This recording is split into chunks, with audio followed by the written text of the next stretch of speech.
Good question, Don. No, we haven't, but we've had a couple mini scrimmages and some, hard thud practices with live work in between. Quite a few teams are doing that just because of, you got numbers that are down. It's hard to have a 100 and something place scrimmage if you're not a legit. You got guys in quarantine or whatever, and we had some a couple weeks ago, and so we just kind of pushed some of that back, and I think we've gotten some good live work. We got some live work done today, and we'll get a little bit done on Friday night as well, but I think you've got to take it in kind of bits and pieces a little bit. The department announced today that you have 12 active COVID cases on your team. How many of those guys do you think you would have back by Sunday, and how limited do you think you could be for the first game because of lack of player availability? Yeah, we'll have some that probably won't end up playing, but I know that's the current number right now, Don. But I know we've got a couple coming out tomorrow and a couple Saturday, and I expect a lot more by the end of the weekend. So I can say this on Wednesday, we're 9 days out, 10 days out. We maybe will miss, I don't know, one, but we have 4 more tests before game day, Don. Right. So Can you shed any light on any key name guys that you have on the sideline right now? No, I won't. So, given all the disruption over these past few weeks, how ready do you feel like you'll be for the first game, and how far behind possibly? Definitely not behind. We had maybe missed a couple situational things, but we'll get those caught up. We already have today, and then we'll get some stuff done this weekend, a little bit more situationally, Don.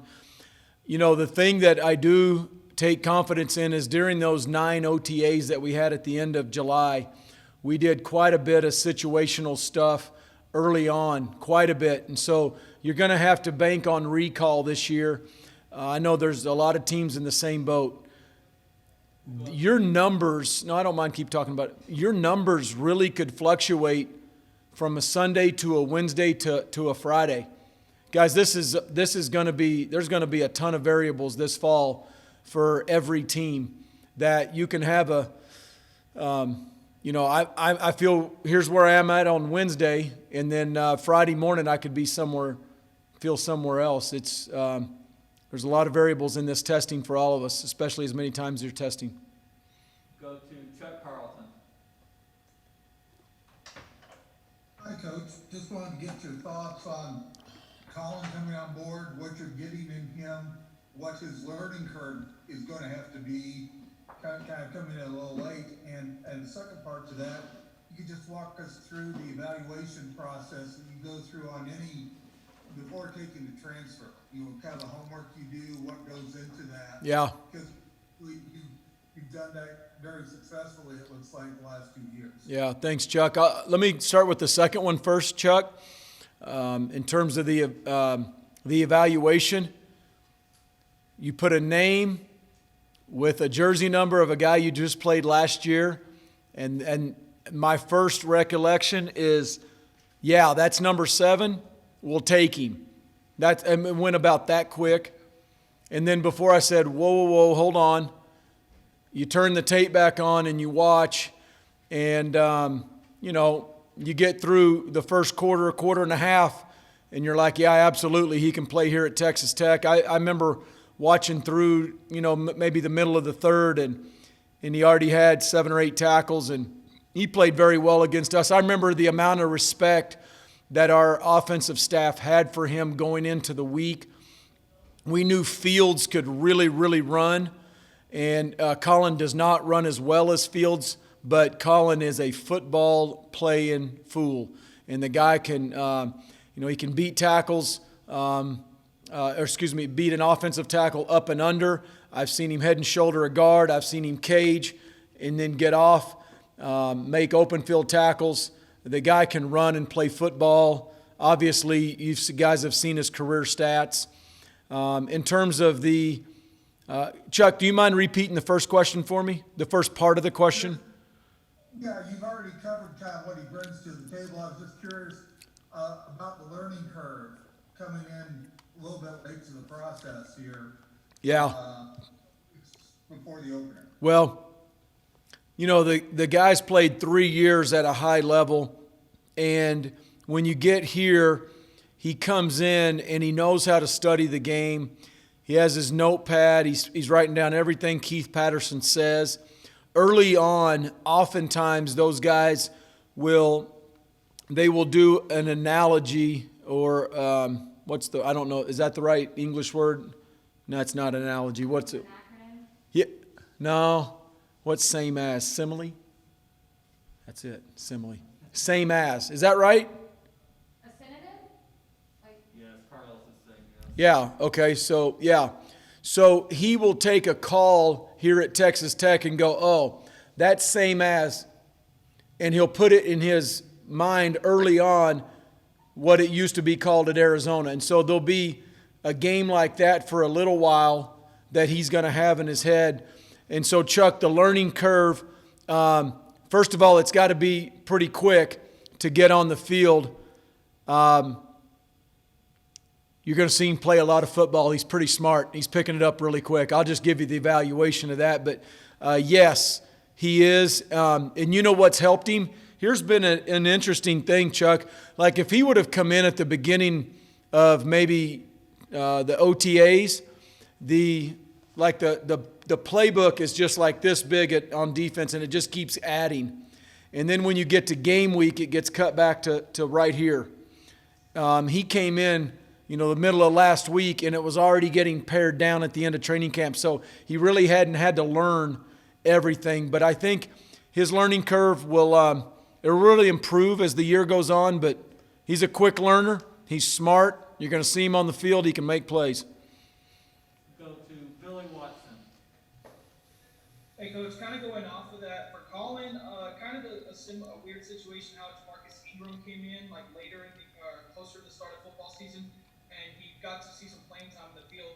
Is that kind of the same thing you want or you're expecting to get out of Colin? Do you want him or do you expect him to play the first game? I think you'll see him on the field. Yeah, he'll play the first game. I can't tell you how many snaps or if he's going to earn a starting job or not, but you'll see him on the field. And another question, kind of going off what Don asked, but you mentioned there's going to be a lot of variables coming next week, but have you solidified the ones and twos yet, or is that more of a next week or game week kind of deal? Be through the weekend for our staff, coming off the next couple of practices. And, there'll be some positions I think we feel good 3 deep at in terms of game time. And, we'll have that solidified by next Monday. But we have a couple more tests, too, after that before the game. Go to Carlos Silva. Hey, Coach, just kind of going off of Chuck's question, where do you kind of see Colin sliding in linebacker-wise, or what kind of abilities do you see that make him a better player at a certain position? He's playing our Willie spot. He could play Mike, but he'll play one of those 2 inside spots. And I guess just the last one for me, just from what you were kind of talking about with him, I guess what makes him, I guess, is it just the amount Sorry. of tackles, or is it just the IQ that he had, or I guess just what really kind of stood out to you all that made you feel like we can bring this guy in and he can help us either immediately or in the first couple games? High IQ, football junkie, really good player, in the box, linebacker, able to take on and shed blocks. He's a good special teams player, smart, wanted to be here, fits our scheme. Go back to Don Williams.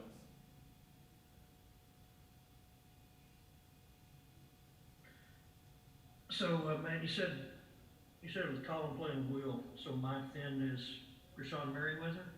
Kershawn and Rico are at the mic. Kosai and Colin are at the wheel. Brandon and Jacob are at the Raider. That's probably and Tyreek is kind of right there at the mic and the wheel. Tyreek kind of plays both of them. A couple other Some more personnel questions. If you had a game this week, who's starting for you at left tackle?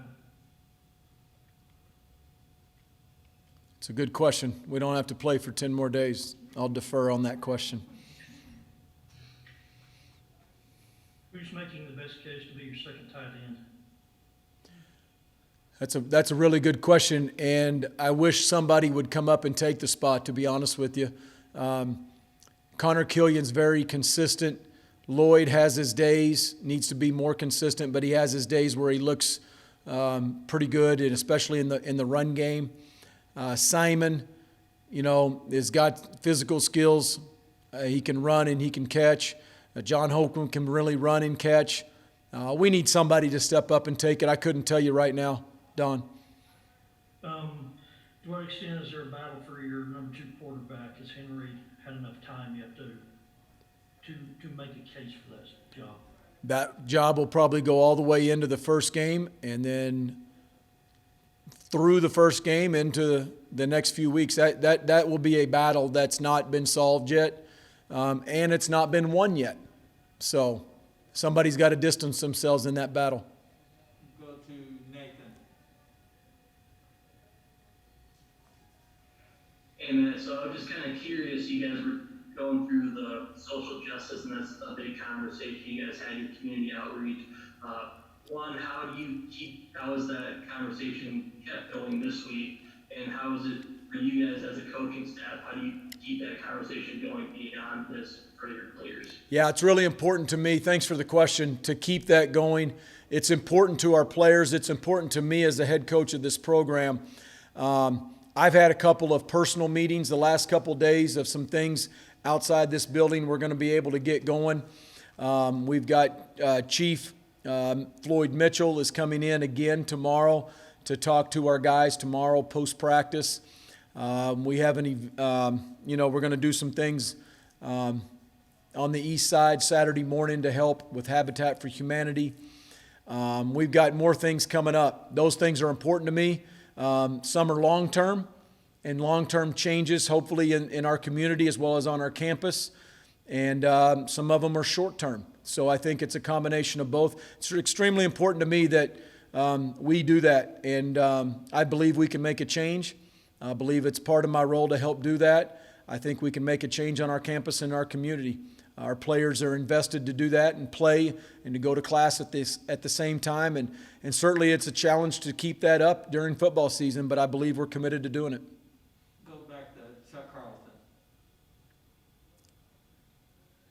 Yeah, Matt, obviously you said you were familiar with Colin and didn't need much of an introduction, but when you're bringing in guys from LSU or from Alabama or from Wofford, of all places, how do you decide, hey, this is a guy who can help us, or this is a guy who's the right fit for us in terms of that? Because like I said, you've had a lot of success doing that. Yeah, Chuck, depending on the situation in the school, sometimes we have really good relationships with guys that were there or currently are at those other schools.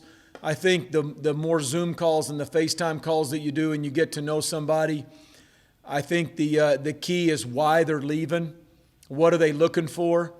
What are we looking for? And if there's I think if it's the right mix, then you can be very successful in terms of those transfers and the grad transfers.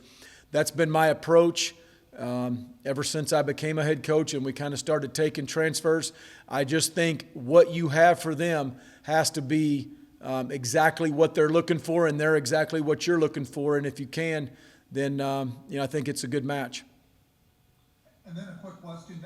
Some of the FBS is starting up this weekend. I'm curious, are you going to take a look at any of those games just to see how much has changed with COVID-19, everything else, to try and get a feel ahead of your opener? Maybe even reach out to maybe a couple coaches who are playing who you might know, and that sort of thing. Yeah, and already done that. I got to see the last game Saturday night a little bit. And, certainly you're looking at the masks and the visors and the splash guards. And, you see all that, and I'm looking for that. There's one Saturday night that is a little bit more of interest to me that I will be tuned into. But, yeah, I think you look at those little things and certainly talk to some other coaches that have maybe gone through it for the first time. We'll end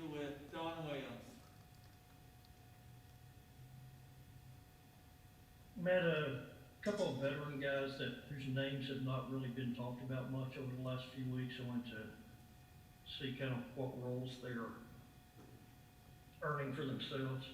Adam Beck and Thomas Leggett. Yeah, competing at safety right now. Thomas can play the cover safety and the boundary safety. Same with Beck. They're playing both. Both those guys play both those positions. Good special teams players. They'll definitely have special teams roles, and I can't tell you exactly where they're at right now, but they're in the mix back there. You talked about Monroe with the boundary safety. Is Monroe the first guy there? Or? He's at boundary and cover safety. He's working at both of them. So who's kind of the lead? Who's running with your ones right there at the safety spots right now? It depends on who's in quarantine and who's not. I mean, Eric's certainly taking reps with the ones. Leggett's taking reps with the ones. DeMarcus Fields, there's been a bunch of them. KP mixes those guys up every day, honestly, and kind of moves them up and down depending on the performance of the day and how they are the next day. Quick thought. Camp surprise on who's camp surprise on offense, and would you say is camp surprise on defense? Players who have helped themselves the most. Boy, I tell you, I hesitate calling him a surprise because everybody will know what I'm talking about, but Keyshawn Carter's had a really good camp. He really has. He's picked up right where he left off against Texas. That's not a surprise. It's just somebody that comes to my mind that's, I think, really improved his stock and played well. I look for him to have a breakout season. I really do. I think he's good. We're good at the H position. I think that's one of our strong points on offense. I'd say defensively, I wouldn't say I don't know right now if it's a permanent move, but we have moved Dadrion Taylor out to corner, and Dadrion has played very well. He had 2 picks today in practice, and I think he's played well. He plays some with the ones, Don, but he's not with the ones all the time, and there's no starters yet, but I think he's played well. Alex Hogan has played well and played pretty consistent at corner. Can you elaborate real quick on, you mentioned a moment ago doing a project on Saturday for Habitat for Humanity. Do you know how much time you'll spend on that or what all it will entail? We'll spend a couple hours over there helping them. I think they've got a project going in the very early stages. I'm not sure we got a foundation and a frame yet. I don't have all the details. Please don't quote me on that. And I am going to look at every one of y'all's articles tonight, so please don't quote me on that.